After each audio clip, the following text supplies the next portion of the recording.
इस वीडियो में हम लोग देखेंगे अर्थव्यवस्था के क्षेत्रक के बारे में। अर्थव्यवस्था के क्षेत्रक के बारे में हम लोग स्टडी करेंगे, जिनको सेक्टर्स ऑफ एन इकोनॉमी भी कहा जाता है। ठीक है, इसमें हम लोग समझेंगे कि प्राथमिक क्षेत्र क्या होता है, द्वितीयक क्षेत्र क्या होता है और तृतीयक क्षेत्र क्या होता है, किसे कहते हैं, और इसमें इस प्रकार के प्रश्न एग्जाम में पूछे जाते हैं, वो भी हम लोग देखने का प्रयास करेंगे। सबसे पहले समझते हैं कि आर्थिक गतिविधियों में उत्पादों या सेवाओं का उत्पादन, वितरण या उपभोग करना शामिल होता है। कुछ बेसिक बातों को मैं बता दे रहा हूं आप लोगों को। जैसे आर्थिक गतिविधि को आप समझ लीजिए। पहले आर्थिक गतिविधि क्या होती है, इसको कहते हैं हम लोग इकोनॉमिक एक्टिविटीज। इकोनॉमिक एक्टिविटीज क्या होती है, इसको समझने से पहले ये भी समझ लीजिए कि आर्थिक क्रियाएं क्या होती है। आर्थिक क्रिया और इकोनॉमिक एक्टिविटीज दोनों एक ही बात है। आर्थिक गतिविधियों में उत्पादों या सेवाओं का उत्पादन, वितरण या उपभोग करना शामिल होता है। सबसे पहले इसमें देखेंगे कि तीन बातें शामिल होती हैं। ए में आपका यहां पर उत्पादन होगा, इंग्लिश में प्रोडक्शन बोलेंगे। दूसरा नंबर पे आएगा आपका कि यहां पर वितरण भी होगा। उत्पादन अगर होगा तो उसका वितरण भी होना अनिवार्य है। ठीक है, डिस्ट्रीब्यूशन। उसके बाद में थर्ड में जो है उपभोग, ये आप ध्यान देंगे। उपभोग का अर्थ है कंज्यूम करना। ये तीन चीजें हमेशा रहेगा। इकोनॉमिक एक्टिविटीज में तीन चीजें हमेशा शामिल रहेंगी, या उसमें उत्पादन होगा, फिर वितरण होगा और उपभोग होगा उन वस्तुओं का। जैसे आप कोई भी ले लीजिए, जैसे किसान द्वारा मान के चलिए कि गन्ने का उत्पादन हुआ। ठीक है, गन्ने के उत्पादन होने के पश्चात वो फैक्ट्री में गया। अब फैक्ट्री में जाने के पश्चात वहां पे शुगर या फिर गुड़ बन गया। गुड़ बनने के बाद ये किसी शॉप में आ गया, किराने के शॉप में आ गया, या थर्ड पॉइंट पे। ठीक है, उपभोग यहीं पर स्टार्ट हो जाएगा। जैसे ये उपभोग के लिए जो है किराने के शॉप में आएगा, जब भी कोई इसे परचेज करेगा फिर उसको ये उपभोक्ता के रूप में, वही किसान जिसने उत्पादन किया वो भी उपभोग कर सकता है और उपभोक्ता बन सकता है। यहाँ पे आपको ध्यान देना है कि उत्पादन किसान के द्वारा किया गया और फिर किसान ही उसको खा रहा है, ये फैक्टर नहीं है। ये जो उत्पादन, वितरण और उपभोग की जो क्रियाएं हैं, ये तीनों ही एक्टिविटीज में आगे आर्थिक क्रियाओं में इनकी गिनती की जाती है। इकोनॉमिक एक्टिविटीज आप लोगों को विश्वास है कि समझ में आ गया होगा कि इकोनॉमिक एक्टिविटीज क्या है। तो इसमें ध्यान देंगे कि उदाहरण पर मैं और एक ले लेता हूं, जिसमें माल और सेवाएं प्राथमिक आर्थिक गतिविधियों का एक उदाहरण है। जैसे माल और सेवा है, प्राथमिक आर्थिक गतिविधियों का एक उदाहरण है। आर्थिक गतिविधियों को हम ऐसे समझ सकते हैं जैसे पैसे या उत्पादों या सेवाओं के आदान प्रदान से जुड़ी कोई भी गतिविधियां। जैसे आप ऐसे समझ सकते हैं कि जैसे पैसा किसी ने दिया और बदले में कुछ सामान खरीद लिया, तो इसे भी आप क्या समझ सकते हैं, आर्थिक गतिविधियां इसे भी कहा जाता है कि आपने पैसा देकर कोई भी सामान खरीद लिया। जैसे आप जीन्स के स्टोर में गए और पैसे दिए और आपने जीन्स खरीद लिया, कपड़े खरीद लिए। फिर उसके बाद में आप किसी को अगर चावल की आवश्यकता है, किराना की दुकान में गया और चावल खरीद ले। कोई भी सामान वो पैसे देके, मूल्य चुका करके अगर कोई भी सामान वो अगर खरीद लेता है तो ये भी आर्थिक गतिविधियों में ही गिनती की जाती है। आर्थिक गतिविधियों का प्राथमिक, द्वितीयक एवं तृतीयक क्षेत्र में विभाजन कई दृष्टिकोण से उपयोगी भी होता है। अब हम लोग सबसे पहले यहाँ पर देखेंगे कि प्राथमिक, द्वितीयक और तृतीयक क्षेत्र कहते किसे हैं। ये तो मैंने आर्थिक गतिविधियों को समझा दिया। अब इसमें हम लोग देखेंगे कि प्राथमिक क्षेत्र, द्वितीयक क्षेत्र और तृतीयक क्षेत्र को डिटेल में कैसे समझ पाते हैं।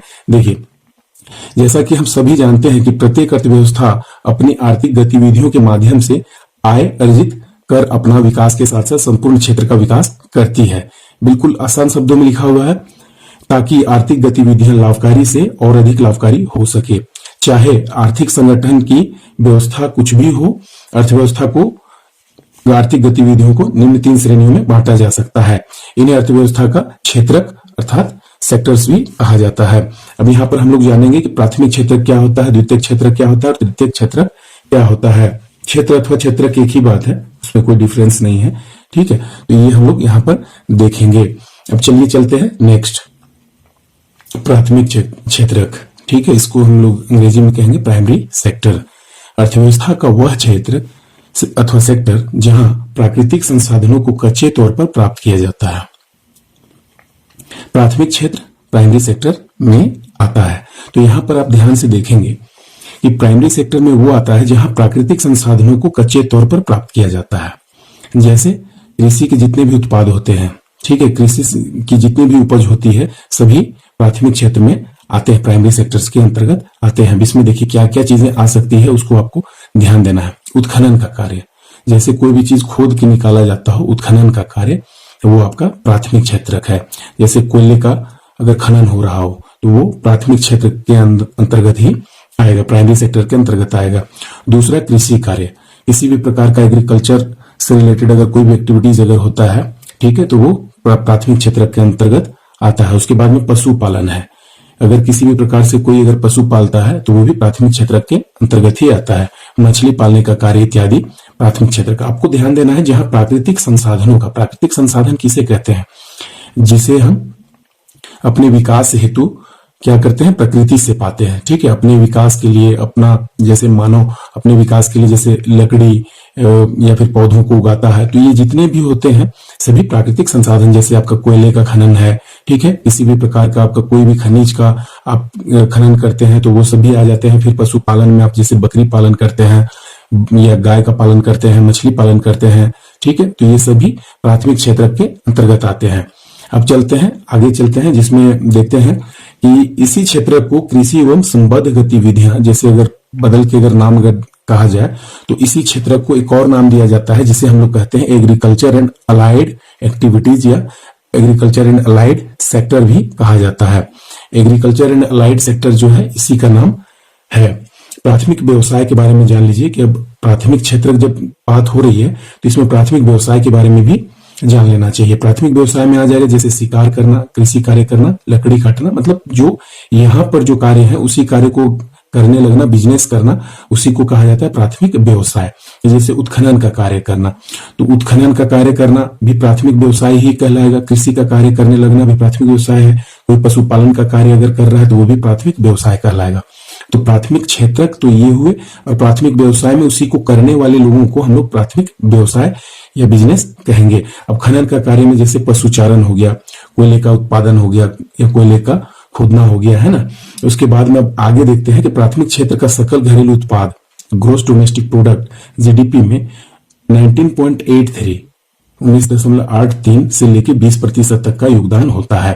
तो ये बहुत ही इंपॉर्टेंट है। ऑब्जेक्टिव क्वेश्चन के दृष्टिकोण से एमसीक्यू में आपसे पूछा जा सकता है किसी भी एग्जाम में कि प्राथमिक क्षेत्र का सकल घरेलू उत्पाद, जिसे हम जीडीपी कहते हैं, जीडीपी में जो योगदान होता है वो याद रखेंगे कि 19.8% से लेके होता है 20% तक, ठीक है। जीडीपी में योगदान 19.8% से लेके 20% तक का योगदान जीडीपी में प्राथमिक क्षेत्र से होता है। चलिए चलते हैं नेक्स्ट, आगे हम लोग देखते हैं द्वितीयक क्षेत्रक, जिसे हम लोग कहेंगे सेकेंडरी सेक्टर, ठीक है। अर्थव्यवस्था का वह क्षेत्र जो प्राथमिक क्षेत्र के उत्पादों को अपनी गतिविधियों में कच्चे माल, रॉ मटेरियल की तरह उपयोग करता है, द्वितीयक क्षेत्रक कहलाता है। अब यहां पर देखिए क्या इंपॉर्टेंट है वो आप समझिए कि जैसे हमने देखा फर्स्ट वाले पार्ट में, जिसमें कि प्राथमिक क्षेत्रक में हम लोगों ने क्या देखा कि जो एक्टिविटीज जैसे उत्खनन का कार्य, कृषि कार्य, पशुपालन, मछली पालन इत्यादि को हम लोग प्राथमिक क्षेत्र कहते थे, और उसी कार्य को करने लगना, बिजनेस करने को हम लोग प्राथमिक व्यवसाय कहते थे। तो यहाँ पर क्या है वो ध्यान से समझिए कि अर्थव्यवस्था का वह क्षेत्र जो प्राथमिक क्षेत्र के उत्पादों को अर्थ, जैसे कि मान के चलिए किसान ने आलू उगाया, ठीक है, किसान ने आलू का उत्पादन किया, तो यहाँ पर समझिए कि जो किसान द्वारा, ध्यान से समझिए कि किसान द्वारा आलू का उत्पादन हुआ, तो ये किसान के द्वारा कहा जा सकता है कि ये प्राथमिक व्यवसाय हुआ, किसान के द्वारा किया जाने वाला ये प्राथमिक व्यवसाय हुआ, और ये प्राथमिक क्षेत्र के अंतर्गत ये आलू आया, ठीक है। प्राथमिक क्षेत्र, इसको हम मान लेंगे कि प्राथमिक क्षेत्र में ये आलू का उत्पादन हो चुका है। अब ये द्वितीयक क्षेत्र में क्या होगा कि ये आलू जो है किसी अगर कोई आदमी अगर खरीद लिया, ठीक है, और वो ऐसा आदमी खरीदा जो कि इसको इंडस्ट्री तक ले जाता है, ठीक है, उद्योग तक ले जाके इससे ये चिप्स बनाता है, आलू से चिप्स बनाता है, तो क्या हो जाएगा, ये जो बना हुआ चिप्स जो है इसके लिए ये कच्चे माल का काम कर रहा है, प्राथमिक क्षेत्रक से जो आया हुआ चीज है ये तो इसके लिए तो उत्पाद हो गया, चिप्स इसके लिए उत्पाद हो गया और उत्पादन के रूप में इसके पास चिप्स आ गया। ठीक है, अब ये सेकेंडरी सेक्टर्स में आ गया ये, लेकिन ये मिला कहां से? तो ये आलू मिला है किसान से, और किसान जो है प्राथमिक क्षेत्रक का ही एग्जाम्पल है, इसीलिए आलू जो है प्राथमिक व्यवसाय अथवा प्राथमिक क्षेत्र के अंतर्गत आ गया। अब हम लोग देखते हैं उसी प्रकार से किसी भी चीज को आप समझ सकते हैं। जैसे मान के चलिए गन्ने का उत्पादन हुआ, तो गन्ने का अगर उत्पादन अगर होता है तो उस गन्ने को अगर फिर इंडस्ट्री तक पहुंचता है, इंडस्ट्री पर पहुंचने के बाद क्या होता है कि उसमें चीनी बन जाता है उस गन्ने का, या फिर गुड़ बन जाता है, तो फिर से वो क्या है, गन्ना प्राथमिक क्षेत्रक हुआ, उसके बाद में जो गुड़ या चीनी हुआ वो द्वितीय क्षेत्र के अंतर्गत आ गया। ठीक है, तो द्वितीय क्षेत्रक आपको क्लियर हो गया कि वो फुली डिपेंडेंट है आपके प्राथमिक क्षेत्रक पर, क्योंकि प्राथमिक क्षेत्रक के सहारे ही इंडस्ट्री काम करता है। आप कभी भी नहीं देखेंगे कि इंडस्ट्री कभी भी अपने आप ही चल रही है, उसको कुछ ना कुछ कच्चा माल चाहिए, तो कच्चे माल की पूर्ति वो प्राथमिक क्षेत्रक से ही करती है।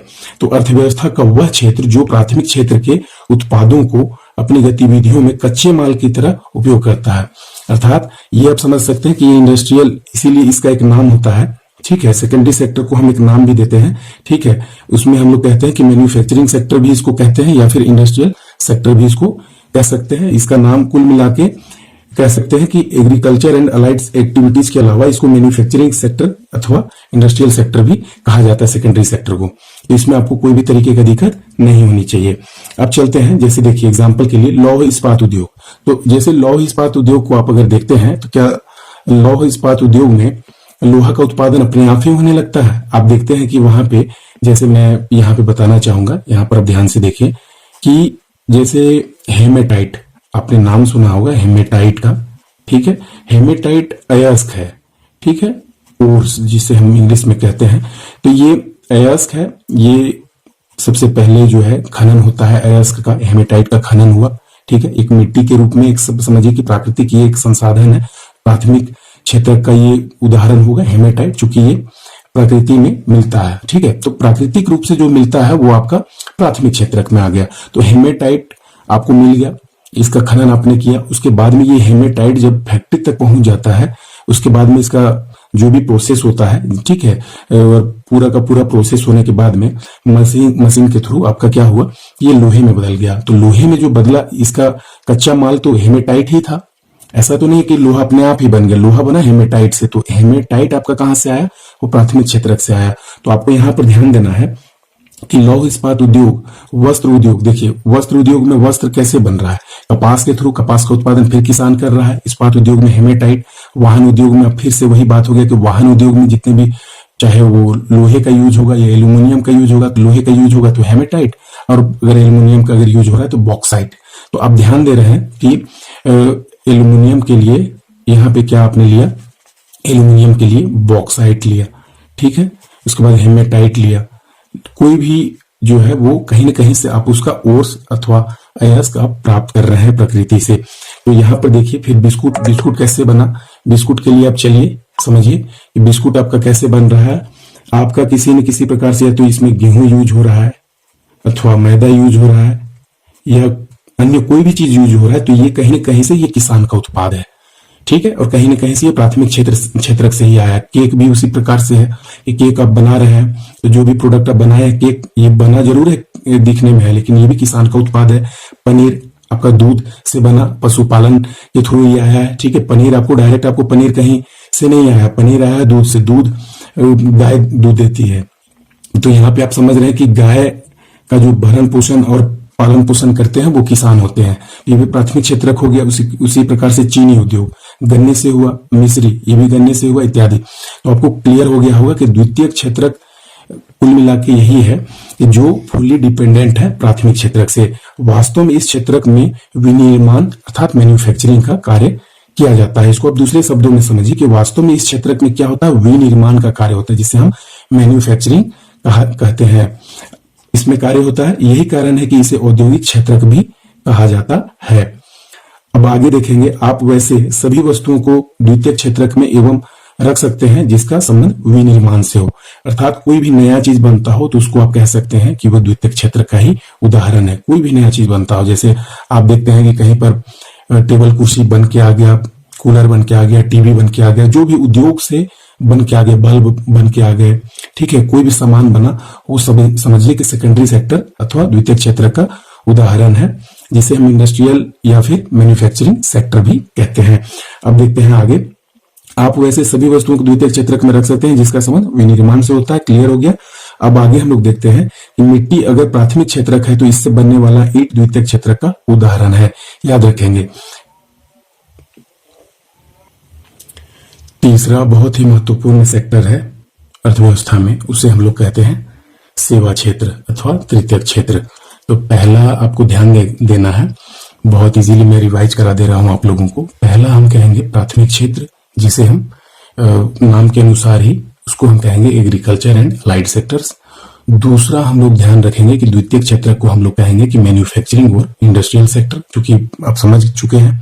उसके बाद में थर्ड में हम लोग कहेंगे तृतीयक क्षेत्र, जिसे टर्सरी सेक्टर कहते हैं, और इसमें सेवाओं का आदान प्रदान होगा, ठीक है। तो इसको हम लोग कहेंगे सेवा क्षेत्र, सर्विस सेक्टर या फिर टर्सरी सेक्टर, ठीक है। इसमें हम लोग आके देखते हैं कि तृतीयक क्षेत्र में क्या क्या चीजें आती हैं। इस क्षेत्र में सबसे पहले हम लोग ध्यान देंगे कि इस क्षेत्र में विभिन्न प्रकार की सेवाओं का उत्पादन किया जाता है। उदाहरण बैंकिंग, जैसे मान के चलिए बैंकिंग क्या है, एक तरह का सर्विस देना है। आप बैंक में जाते हैं, अपने पास जो पैसा रहता है उसको जाके आप जमा कर देते हैं, ठीक है। तो बैंकिंग एक तरह का क्या है, आपको सेवा देती है, बदले में ब्याज देती है, ठीक है। पैसे का भी देख रेख करती है, ठीक है। लॉकर की सुविधा है तो आप अपने सामान को रख भी सकते हैं, तो एक तरह से ये सर्विस प्रोवाइड कराती है। उसी तरीके से बीमा, इंश्योरेंस, जैसे मान के चलिए कोई आदमी बीमा करा लिया, ठीक है। तो बीमा कराने पर क्या होता है, ये सेवा ही तो है कि मान के चलिए कोई अगर बीमा अगर करा लिया, ठीक है, बीमा कराने के 6 महीने बाद उसका डेथ हो जाता है, तो जो उस टर्म एंड कंडीशन है उस बीमा पॉलिसी के अंतर्गत, उसके अनुसार उसको सेवा मिल जाता है। अगर 10 लाख रुपए का है बेनिफिट मिलना था तो उसको 10 लाख रुपए मिल जाएगा, 20 लाख रुपए का तो 20 लाख रुपए मिल जाता है। तो बदले में आप क्या कर रहे हैं, बीमा करवा रहे हैं, अर्थात पैसे के थ्रू क्या कर रहे हैं, आपने बीमा को खरीद लिया। तो यहाँ पर देखिए बैंकिंग, बीमा, शिक्षा, चिकित्सा, पर्यटन, ये सब जितने भी हैं, इसमें आपको एक बात आपको ध्यान देना है कि ये जो है बैंकिंग, बीमा, शिक्षा, चिकित्सा, पर्यटन, ये सब जितने भी हैं सेवा क्षेत्र है। अब इसमें एक बात आप ध्यान देंगे, जैसे आप नौकरी करते हैं वो भी सेवा क्षेत्र है। जैसे मान के चलिए कोई किसी को ट्यूशन पढ़ाता है, वो भी सेवा क्षेत्र में ही कैलकुलेट होगा, ठीक है। तो किसी भी प्रकार का वैसा एक्टिविटीज जिसमें कि पैसे का लेन देन हो जाए वो सेवा क्षेत्र कहलाता है। अब इसमें आप कहेंगे कि पैसा का लेन देन तो पहले वाले में भी हुआ था, दूसरे में भी हुआ, ठीक है। तो यहाँ पे आप ध्यान देना है कि पहले वाले में पैसे का लेन देन नहीं हुआ, वो इकोनॉमिक एक्टिविटीज में हुआ था। जब मैंने एकदम at the point of starting मैंने बताया था कि जब आप इकोनॉमिक एक्टिविटीज अर्थात आर्थिक गतिविधियों को पढ़ रहे थे तब उसमें आपने पढ़ा था कि पैसे का लेन देन है, लेकिन प्राथमिक क्षेत्रक में पैसे का लेन देन नहीं हुआ था। प्राथमिक क्षेत्रक में पैसे का लेन देन नहीं होता, आपने उत्पादन कर दिया, उसके बाद वो प्रोसेस के लिए सेकेंडरी सेक्टर में चला गया। पैसे का लेन देन होता है तृतीयक क्षेत्रक में, जहां आपने पैसे दिए और बदले में आपको कोई वस्तु मिल गया या फिर कोई सेवा आपको बदले में मिल गया, तो यही आपका हुआ तृतीयक क्षेत्रक। जैसे कि मान के चलिए मैं गया और किसी दुकान में अगर कोई भी सामान मैंने परचेज कर लिया, जो कि परचेज करने को मैंने बताया भी था कि ये इकोनॉमिक एक्टिविटीज के अंतर्गत आएगा। तो इकोनॉमिक एक्टिविटीज आर्थिक गतिविधि हुआ, तो आर्थिक गतिविधि में जैसे ही आएगा और जहां पर पैसे का लेन देन हो जाता है और सेवाओं का आदान प्रदान हो गया, वहां पर समझिए कि तृतीय क्षेत्र दौड़ के आ जाएगा टर्सरी सेक्टर। तो ये आपको खासा ध्यान देना है। अब चिकित्सा में कैसे है, जैसे डॉक्टर सर्विस करता है या कोई भी चिकित्सा में लगा हुआ कोई भी कर्मी है वो सर्विस देता है हॉस्पिटल में, तो वो सेवा क्षेत्र से जुड़ा हुआ है। पर्यटन उसी प्रकार से पर्यटन क्षेत्र में भी है, शिक्षा में भी है। कोई टीचर अगर पढ़ा रहा है, ठीक है, चाहे वो प्रोफेसर हो चाहे वो स्कूल के टीचर हो, वो सभी सेवा क्षेत्र के ही है। IAS IPS जितने भी है सरकारी नौकरियां या फिर प्राइवेट में जॉब्स करते हैं, ये सारे सर्विस क्या है टर्सरी सेक्टर के अंतर्गत ही आते हैं। बदले में कुछ ना कुछ वो अपना एफर्ट एनर्जी प्रोड्यूस करते हैं, देते हैं, समय देते हैं। देखिए समय का ही पैसा मिलता है। कोई ना कोई 8 घंटे तक कुछ भी करता है, चाहे एक लेबर की बात हो, चाहे एक IAS की बात हो, चाहे IPS की बात हो, चाहे एक टीचर की बात हो, सभी किसी न किसी प्रकार से सेवाओं का आदान प्रदान करते हैं, बदले में उनको फीस के रूप में पैसे मिल जाता है। तो ये सर्विस सेक्टर अथवा टर्सरी सेक्टर कहलाता है। अब इसमें देखिए आगे क्या है, इसे साधारण शब्दों में समझा जा सकता है। ईंट बनता है मिट्टी से, ठीक है, तो मिट्टी क्या हुआ आपका, खूब बढ़िया से आप समझिए कि ईंट बनता है मिट्टी से, तो मिट्टी आपका हो गया प्राथमिक क्षेत्र, और ईंट जो बन गया है वो ईंट बनने का कार्य कहाँ हुआ? फैक्ट्री में। तो ईंट आपका क्या है? सेकेंडरी सेक्टर में आ गया। अर्थात मिट्टी प्राथमिक क्षेत्र, ईंट द्वितीय क्षेत्र उदाहरण, जबकि ईंट से बना घर अब तृतीय क्षेत्र का उदाहरण है। बहुत बढ़िया एग्जांपल है, आप समझ लीजिए कि तृतीय क्षेत्र जो है, ईंट क्या है? जगह पर लग गया, अब वो घर बन गया तो उसका एक मूल्य लगेगा। ठीक है, ईंट का भी मूल्य है, लेकिन ईंट को आपने किसी को दे दिया तो ईंट की उपयोगिता क्या है? ईंट को आप एक ईंट को आप खा नहीं सकते। अगर इसी की जगह में खाने की कोई चीज होती, और अगर मान के चलिए यहाँ पे गेहूं रहता और गेहूं के बाद में वो अगर किसी भी प्रकार से आपका हॉर्लिक्स बन जाता है या फिर कोई भी उत्पाद आपका बन जाता है गेहूं के थ्रू, तो वो गेहूं से जो उत्पाद बना, जैसे मैंने मान लिया हॉर्लिक्स बन गया, तो हॉर्लिक्स का जैसे ही उत्पादन हुआ, ये हॉर्लिक्स आपका सेकेंडरी सेक्टर में हुआ, लेकिन जैसे कोई व्यक्ति इसको परचेज किया, पैसे दिया इसने और परचेज कर लिया, अब ये क्या हो गया? जैसे ही इसको मिल गया, ये सेवा क्षेत्र में आ गया। ठीक है, ये हॉर्लिक्स जब तक ये फैक्ट्री के पास था, ठीक है, तब तक ये क्या था? ये सेकेंडरी सेक्टर में था, लेकिन कोई थर्ड पर्सन जैसे ही इसको खरीद लिया और इसका उपभोग कर लेता है, खा लिया, तो ये टर्सरी सेक्टर सेवा क्षेत्र में आ गया। ये तो यहां पर देखेंगे कि ईंट को आप वैसा नहीं कर सकते हैं। तो ईंट की उपयोगिता क्या है? आप एक एक ईंट घर लाके जमा तो नहीं करेंगे, अगर कोई एक एक ईंट करके जमा तो नहीं करेगा, कोई इसकी उपयोगिता है नहीं। ईंट से आपको देखना है कि उससे क्या बन सकता है, तो ईंट से बनता है आपका घर, तो घर आपका देखना है। अब तृतीय क्षेत्र का उदाहरण है घर। ठीक है, अब उसका वैल्यू भी लगेगा। तो मेन आता है टर्सरी सेक्टर में, सेवा क्षेत्र में, कि उसको उसकी उपयोगिता अब क्या हो रही है, बनने के बाद उसकी उपयोगिता क्या है, और फाइनल उसका वैल्यू आ रहा है या नहीं आ रहा। अगर उसका वैल्यू अगर नहीं आ रहा है तो वो फिर टर्सरी सेक्टर में नहीं आ सकता। उसको क्या मतलब है किसी का खरीदने या अथवा उसको उपयोग में लाने के लिए? तो जब तक वो किसी उपयोग में नहीं आ रहा है तो वो फिर सेकेंडरी से टर्सरी सेक्टर में फिर मूल्यवान नहीं है, वो टर्सरी सेक्टर में काउंट नहीं होगा। तो अब कृषि एवं संबद्ध क्षेत्र को हम लोग कहते हैं प्राथमिक क्षेत्र। जैसा कि पहले ही बता चुका हूं कि कृषि एवं संबद्ध क्षेत्र, जिसको हम लोग एग्रीकल्चर एंड अलाइड सेक्टर कहते हैं, वो प्राथमिक क्षेत्र हो गया।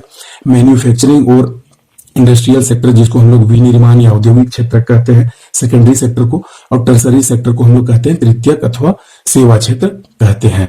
आशा और उम्मीद है कि आप लोगों को वीडियो पसंद आया होगा। वीडियो देखने के लिए धन्यवाद।